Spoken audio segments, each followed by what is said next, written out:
23rd Psalm, for example, speaks of the Lord our shepherd, the one who leads us, the one who walks with us on the often painful journey that we call life.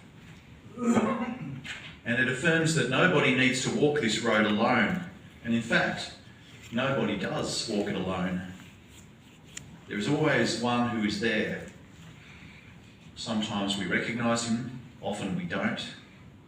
But there is a good shepherd who sees us, who knows us, and who loves us. We cannot see from here the whole voyage. Our journey is a foot slog over difficult terrain. It's not a high altitude view.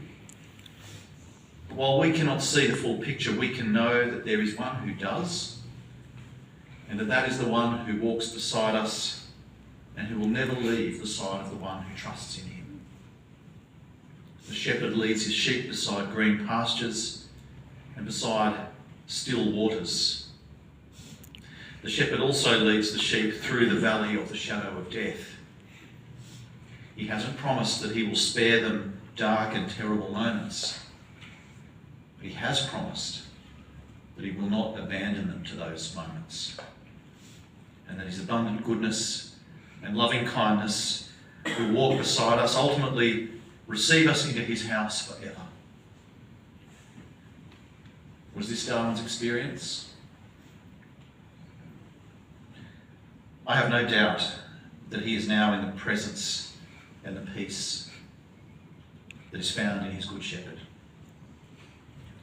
And I know that he felt the presence of his shepherd in the course of his life. I also know that Darwin endured great pain, and it's hard for us, impossible for any of us, to fully comprehend his experience. Human life is complex and nobody's journey is especially neat.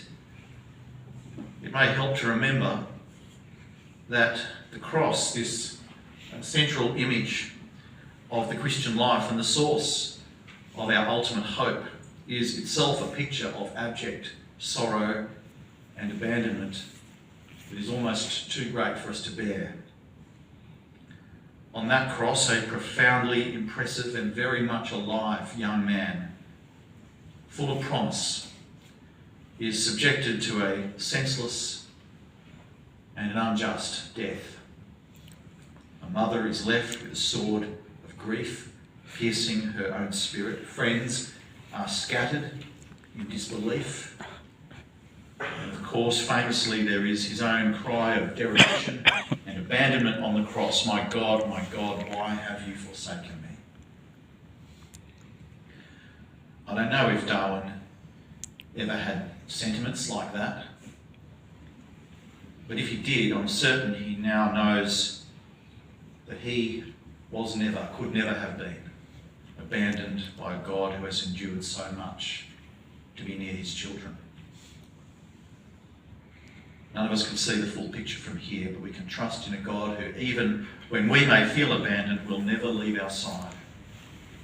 Who, on the contrary, has entered the very deepest depths of pain and of death to be near to us and ultimately to offer goodness and consolation and healing. This brings me to the second point of comfort today, one that is found in our second reading from 1 Corinthians, that profound and very famous reflection on the centrality of love. It's a text that declares to us that as a guiding principle for our life, love is of ultimate importance. Love is a great mystery. We can't touch it. We can't see it directly. We cannot know it fully. Tragically, it seems none of us can live in tune with it entirely. But if I don't have love, then all my words, says the great apostle, are just the noise of a gong or a clanging cymbal. And if I don't have love, all of my achievements and all of my knowledge and all of my accomplishments are nothing at all. But if I haven't gained love, then whatever my friends think I've gained, I have gained nothing. Love never ends. Prophecies end. Tongues will cease. knowledge will come to an end. But after all of those things are stripped away, we're left with something else, something that is eternal. And that something is called love. This love was one of the great discoveries of the last year of Darwin's life. And I'm so grateful that, like some others, I was privileged to be able to be a spectator on this great discovery for Darwin. I want to really stress this, I'm certainly not suggesting that Darwin had not known love before. Of course he had. We just heard the words of a family who loved him and will always love him. But he did say to me that he had not until recently thought of love as the central, most powerful reality at work in the universe.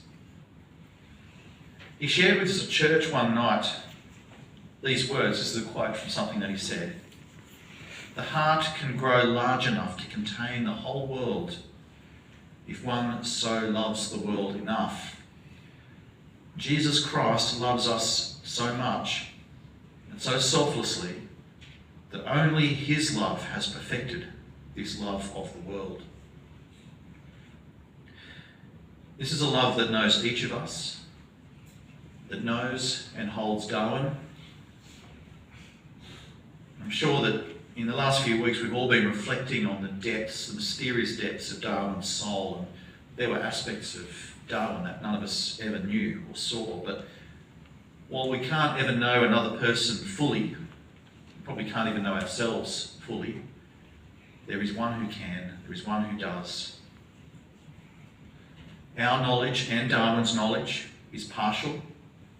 Now we see in a mirror dimly, as the text says, but then we will see face to face. Now I know in part. Then I will know fully, even as I have been fully known. Darwin was and is fully known. He is fully known by the God who sees all, and the God who has loved him. He wasn't fully known by any one of us, but he has been fully known by his Lord, the one whose love he shall soon see face to face. And now faith, hope, and love abide, these three. And the greatest of these is love.